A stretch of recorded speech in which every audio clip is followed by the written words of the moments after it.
dan puji Tuhan Sang and as we worship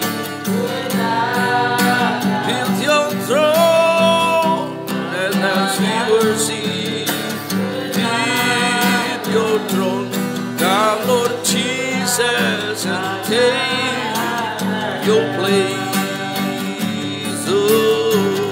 Sembah dan puji Tuhan tatamu, sembah dan puji Tuhan tatamu, sembah dan puji Tuhan tatamu. Come Lord Jesus and take your place. Hallelujah. Adalah Raja. Sama-sama kita bersyukur. Bapa yang baik dan berkenan Tuhan, sungguh mulia kasih karunia Engkau lepaskan dalam kehidupan kami Tuhan, terpuji dalam hari ini Tuhan. Sebelum kami melakukan aktivitas, mohon Tuhan perlindungan Tuhan, kuasa penyertaan Tuhan sepanjang hari ini bagi kami Tuhan, di dalam nama Tuhan, karena kami tahu Engkau yang punya kehidupan ini di dalam nama Tuhan Yesus. Haleluya. Puji-pujilah namamu. Haleluya. Amin. Pertama kita buka dari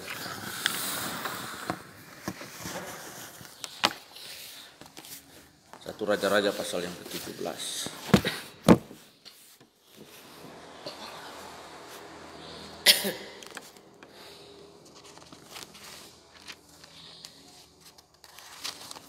Raja-Raja. Iya.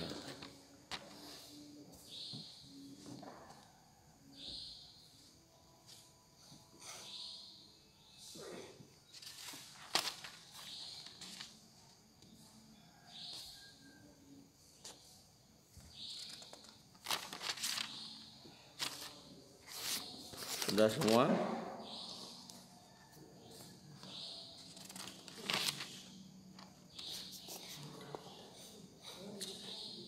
Satu Raja-Raja pasal yang ke-18 ayat yang ke-20 ayat yang ke-16. Kita baca sampai ayat yang ke-46. Elia bertemu dengan Ahab. Lalu pergilah Obadja menemui Ahab dan memberitahukan hal itu kepadanya. Kemudian Ahab pergi menemui Elia. Baca kalian.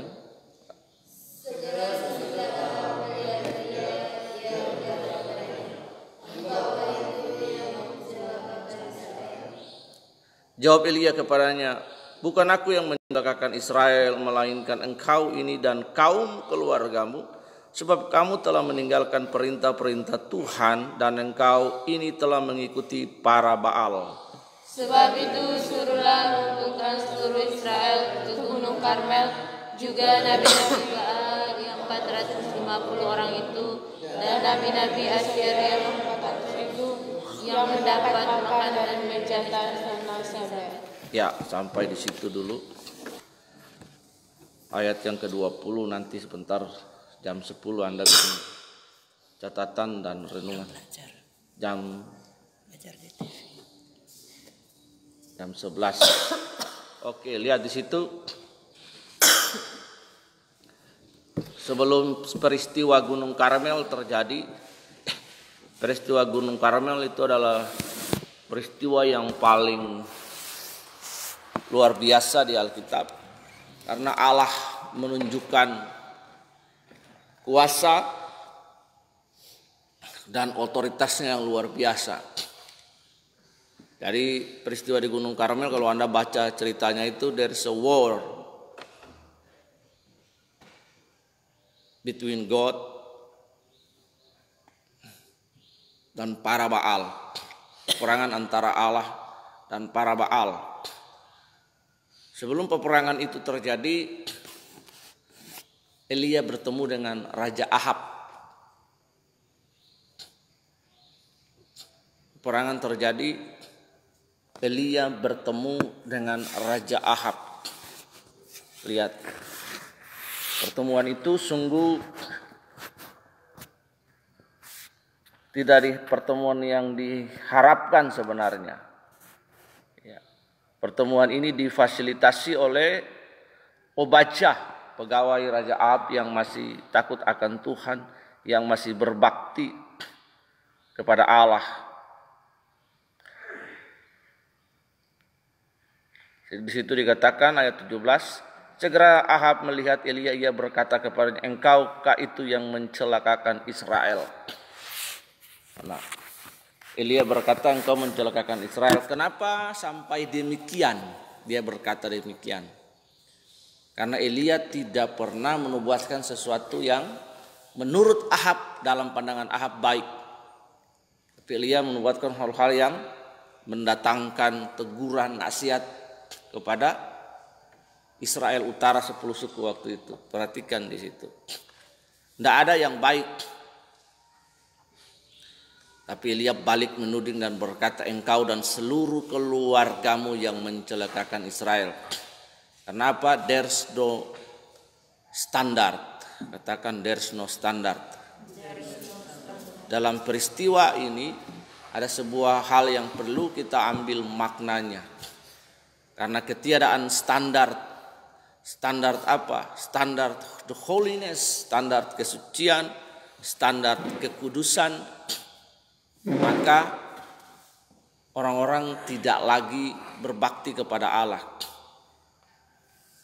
Kalau orang itu dia punya standar, maka dia akan menjaga kekudusan Allah, menghormati Allah, beribadah kepada Allah. Ketiadaan penyembahan kepada Allah, itulah sebenarnya yang dipersoalkan oleh Elia. Elia berkata, engkau dan seluruh keluargamu yang mencelakakan Israel. Ada 450 Baal dan 400 Nabi Asyera, jadi ada 950. Anda bayangkan, kurang berapa lagi itu? Kurang 50 lagi 1000 nabi. 1000 nabi palsu, 1000 penyembah berhala. Istilahnya kita bilang di situ ya, ganti aja 1000 suanggi. Orang Israel menyembah pada sesuatu yang bukan Allah. Bayangkan, dari raja sampai para imam. There is some people among them. Hanya ada beberapa orang di antara mereka yang berbakti, yang menyembah kepada Allah yang hidup. Elia, Obadjah. Karena itu bagi kita adalah Elia lagi memberitahukan kepada Elia, kepada Ahab, you have no standard. Anda tidak punya standar. Karena itu mari di tengah-tengah wabah corona ini akan terbukti siapa yang punya standar, siapa yang tidak punya standar. Hamba Tuhan punya standar atau hamba Tuhan tidak punya standar. Gereja punya standar atau gereja tidak punya standar. Elia berkata, engkau dan seluruh keluargamu yang mencelakakan Israel. Lihat, sebagai seorang raja, seorang pemimpin, seorang leader for the nation, Ahab mencelakakan Israel dan membawa mereka kepada penyembahan berhala, ketiadaan standar, ketiadaan kekudusan, ketiadaan takut dan penghormatan akan Allah di negeri itu. Akibatnya apa? Berakibatkan kepada kehidupan Israel waktu itu.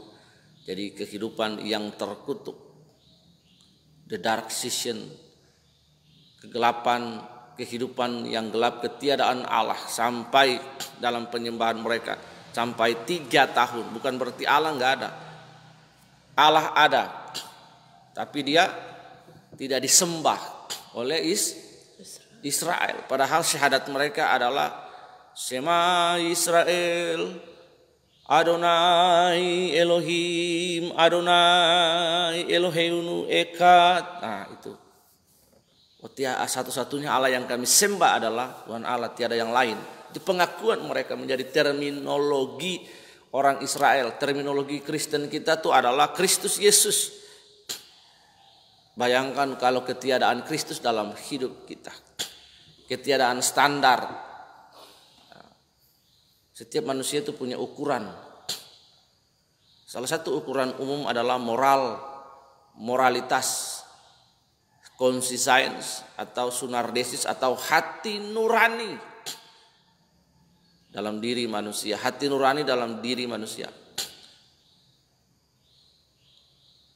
Saya punya teman satu yang pernah datang ke sini.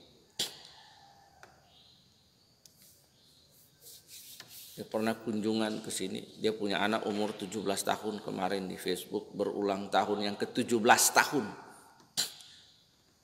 Dia belikan anaknya itu cincin seperti cincin kawin.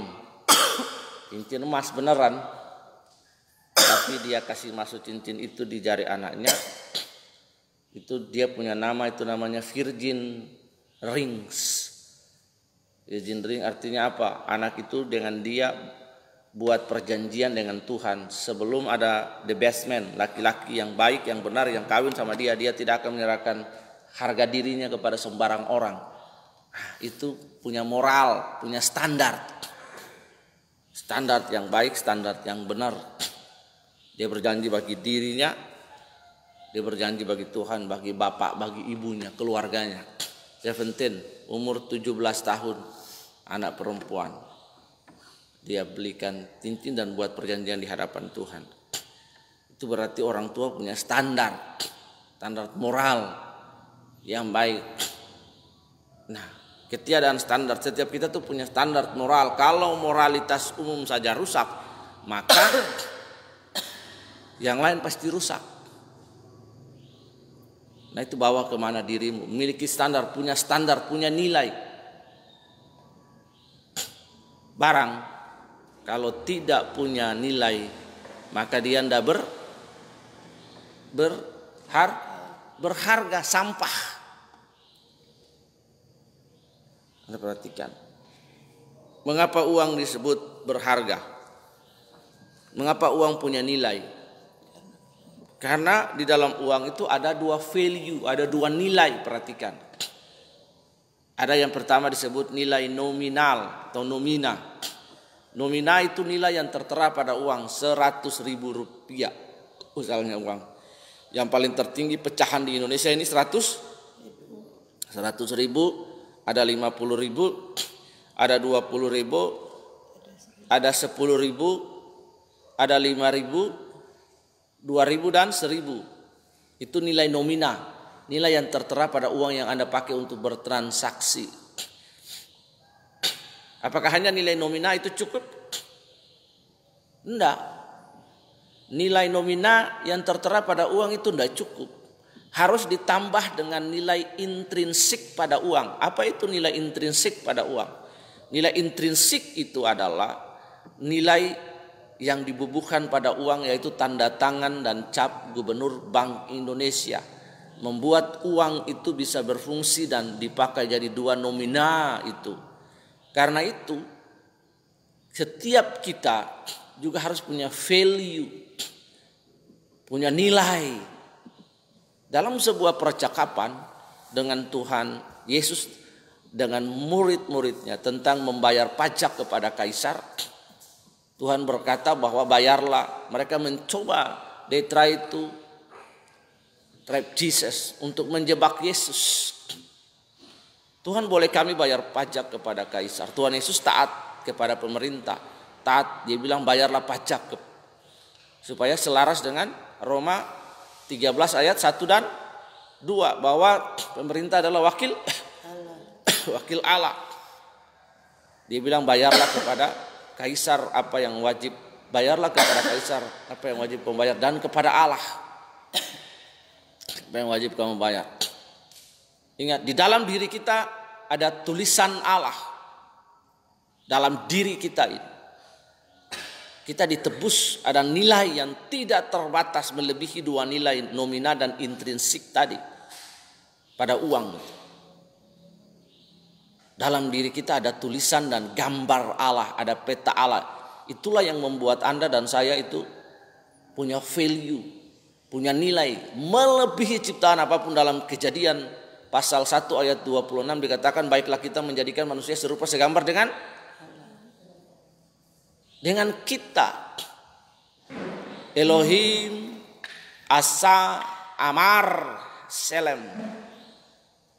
Baiklah kita menjadikan manusia serupa segambar dengan kita. Di dalam diri kita ini ada peta dan teladan Allah. Selain itu Allah menghembuskan rohnya dalam kehidupan kita sehingga membuat kita hidup. Kalau enggak kita ini jadi lumpur lapindo bangki kita semua ini. Nah itu karena itu standar itu penting. Itulah nilai dalam diri kita. All of us have a divine value. Spirit of God that given to us.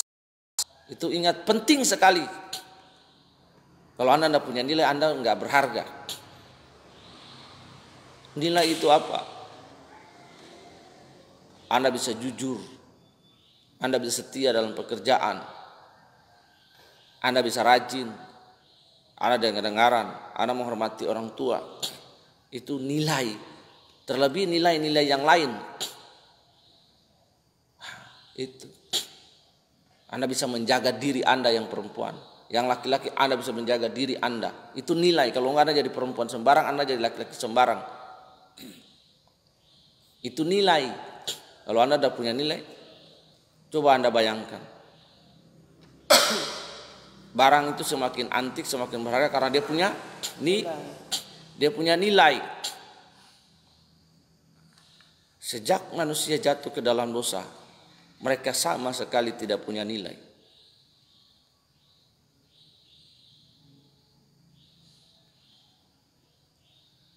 Allah menebus mereka.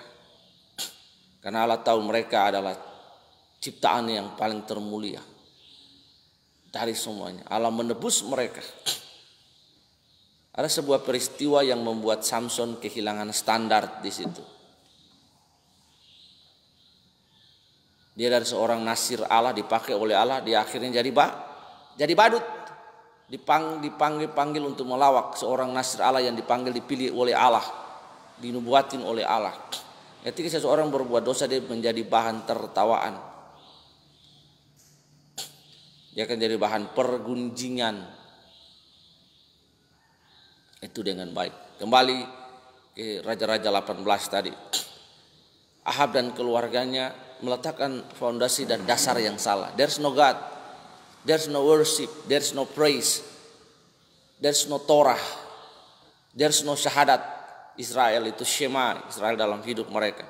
There's no Elohim, there's no Yahweh. Nah karena itu dalam kehidupan kita, there's no standard. Karena itu penting bagi kita to raising our standard in the eyes of God. Menaikkan standar kita di hadapan Allah. Perilaku, habit, attitude, morality kita, nilai kita di hadapan Allah. Itulah yang membuat kita berharga. Karakter, sifat, tabiat, dan kelakuan yang serupa dengan Kristus itulah yang membuat Anda berharga di hadapan Allah. Nanti sebelum peristiwa Gunung Karmel itu kita melihat antara peperangan antara Allah dan para Baal itu. Sebenarnya para Baal bukan siapa-siapa. Mereka bukan lawan yang tangguh bagi Allah. Tapi Allah memperlihatkan kebenaran dan kekudusan di situ. Dalam the war of the Mount of Carmel. Nah, sebentar siang kita akan belajar nanti. Lihat di situ peperangan yang luar biasa. Allah menunjukkan keilahiannya jauh melebihi siapapun dari para dewa-dewa, dari para penyembah. Allah mempermalukan para dewa Asyera, para dewa Baal. Allah menunjukkan kemuliaannya lewat api yang datang dari langit dan menghanguskan persembahan. Lihat di situ. Ini sesuatu hal yang luar biasa. Di tengah-tengah hal ini, mari all of us berjuang untuk menaikkan standar kita di hadapan Allah. Raising the standard. Sehingga kita memiliki the spirit of excellence. Menjadi orang yang berbeda. Orang yang berbeda, di mana-mana tuh orang cari orang yang berbeda. Ya. Bukan orang yang sama, rata-rata. Sama seperti orang di luar sana. Orang Kristen itu orang yang berbeda, anomali. Karena dia punya value, dia punya nilai. Kalau Anda tidak punya nilai, Anda sama dengan orang di luar sana. Sama.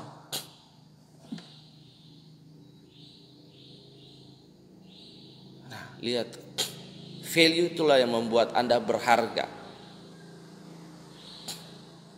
Kalau seseorang sudah tidak berharga, maka dia sudah tidak punya nilai. Maka gampang dia dilecehkan orang karena tidak punya nilai. Nah, itu ingat baik-baik. Dan nilai yang kalian belajar, kebenaran, kekudusan, takut akan Tuhan, kejujuran, ketaatan, itu yang paling penting. Rajin, setia, karakter yang baik, itu adalah nilai-nilai yang tidak dapat dibeli. Pengetahuan dapat kalian beli, belajar. Itu kan nggak tahu jahit sekolah jadi tahu, itu pengetahuan. Knowledge itu dapat diisi, kalian bisa belajar. Tapi karakter itu tidak bisa dipindahkan, tidak bisa dipelajari di sekolah, tapi dipelajari lewat peristiwa hidup. Dan contohnya ada di Alkitab. Karena itu mari kita belajar untuk raising the standard, menaikkan standar kita. Di tengah-tengah wabah ini. Karena Tuhan akan membuat perbedaan antara orang yang beribadah dan orang yang tidak beribadah. Umatku binasa karena mereka tidak memiliki pengetahuan akan Allah. Milikilah pengetahuan akan Allah. Ini yang dihadapi oleh Israel kerajaan utara pada pemerintahan Raja Ahab. My people is perished because they have the knowledge of God. Binasa, hidup dalam wabah, kekeringan dan kelaparan selama 3 tahun. Akibat perbuatan mereka tidak ada standar, tidak ada nilai. Mazmur berkata bahwa berbahagialah orang benar. Dia akan seperti pohon ditanam di tepi aliran air yang menghasilkan buah pada waktunya. Tapi orang berdosa seperti sekam yang ditiup angin.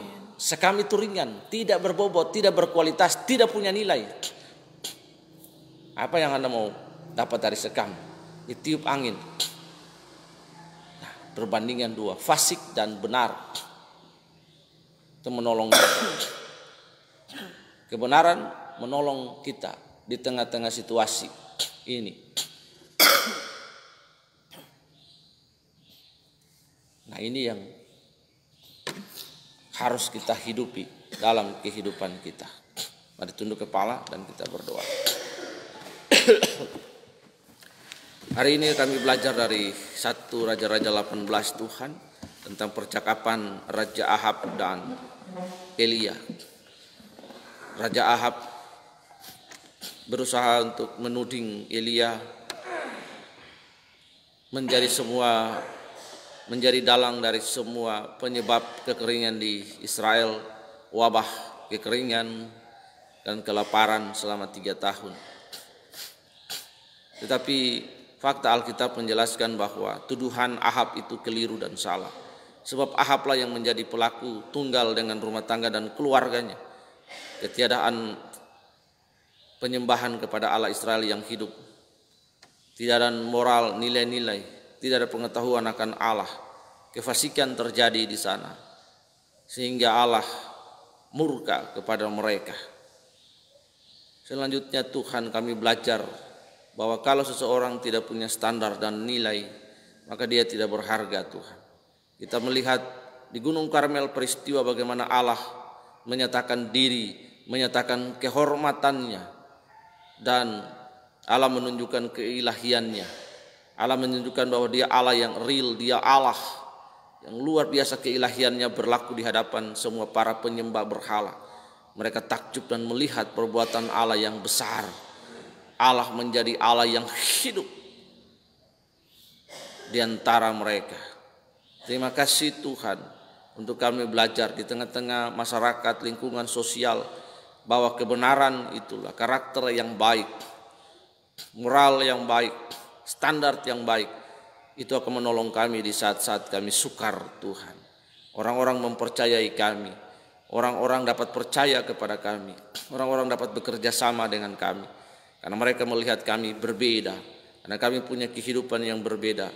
We have a good standard, kita punya standar yang baik, moral yang baik, karakter, attitude dan sikap yang baik. Sehingga orang-orang mempercaya, orang-orang melihat there's a real God, ada Allah yang hidup. nyata Allah dalam kehidupan kita. Terima kasih Tuhan untuk kebenaran di doa pagi hari ini. Tuhan menolong kami, berikan pengertian terus bagi kami. Kami berpegang teguh pada kebenaran, pada nilai-nilai yang benar di hadapan Allah. Sehingga mujizat Tuhan terjadi pada kisah Nabi Elia ini, bagaimana Allah menunjukkan keilahian dan mujizat di antara mereka. Kami percaya Tuhan, kebenaran-kebenaran itu akan memerdekakan kami. Di dalam nama Tuhan dan akan menolong kami di saat-saat sukar. Di dalam nama Tuhan Yesus kami berdoa dan mengucap syukur. Kami menyerahkan hari ini ke dalam tangan Tuhan seluruh aktivitas Tuhan, pelayanan yang kami lakukan. Tuhan menolong dan Tuhan memberkati semua kami. Karena kami percaya bahwa kehidupan ini adalah milik-Mu. Di dalam nama Tuhan Yesus, Roh Kudus tolong dan pegang tangan kami sepanjang hari ini. Advokasi kami supaya kami tidak berjalan menurut kemauan kami sendiri, tapi seperti apa yang Kau mau, keinginan dan kehendak-Mu Tuhan. Berkati bangsa ini di dalam nama Yesus. Mari kita berdiri dan kita berdoa sama-sama memberkati bangsa Indonesia ini. 3, ya. Bapa, kami berdoa dan memberkati bangsa Indonesia ini. Anugerah Allah, kasih karunia Allah yang jauh melampaui segala roh, hikmat, akal dan pikiran diberikan bagi kami Tuhan. Terima kasih, kami berdoa memberkati Indonesia, berkati Presiden Jokowi, berkati para menteri yang ada Tuhan, supaya mereka dapat menangani wabah corona ini dengan baik Tuhan. Kerjasama sinergi di antara mereka, memberkati Tuhan gubernur-gubernur daerah di semua provinsi Indonesia supaya mereka dapat bekerja untuk mengatasi wabah penyebaran virus corona ini. Kami tahu bahwa ada Allah di bangsa ini. God is in control to our nation Tuhan. Berkati TNI, berkati Polri, situasi politik sosial bangsa ini, ekonomi, kami serahkan ke dalam tangan-Mu Tuhan. Engkau yang lebih baik bekerja, Engkau yang tahu nasib bangsa ini. Kami serahkan dan ajar kami untuk bekerja sama dengan Engkau, bahwa bukan keinginan kami, bukan kehendak kami atas bangsa ini, tapi kehendak Tuhan atas bangsa Indonesia. Di dalam nama, ajar kami, paksa kami untuk mengerti apa yang Engkau mau, bukan apa yang kami mau. Di dalam nama Tuhan Yesus kami berdoa dan kami bersyukur. Haleluya, haleluya, haleluya. Terpuji nama Tuhan.